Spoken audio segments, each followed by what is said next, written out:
Ya'ni payg'ambar alayhisolatu vassalomgacha boradigan ustozlarning aniqligi shu darajada kerak.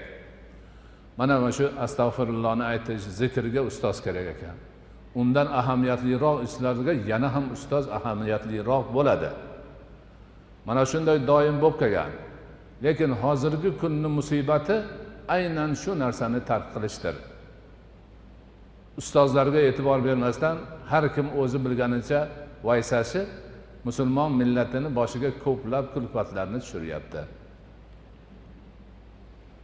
Har kim o'zicha nimani xohlasa shuni aytadi, odamlarning boshini aylantiradi, turli bo'lmag'ir narsalarga chorlaydi, oqibatda o'ziga ham, o'zgalarga ham, musulmon millatining boshiga ham ko'plab ofatlar, balolar kelib yetishiga sabab bo'lishadi.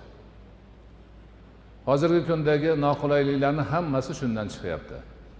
Urush janjallar, musulmonlarning qoni ayibsiz ravishda behuda to'kilishi, mol mulklari vayron bo'lib xarobga aylanishlari, davlatlar butun boshli davlatlar xarobaga aylanishi kabi holatlar aynan shunaqa ishlardan kelib chiqyapti.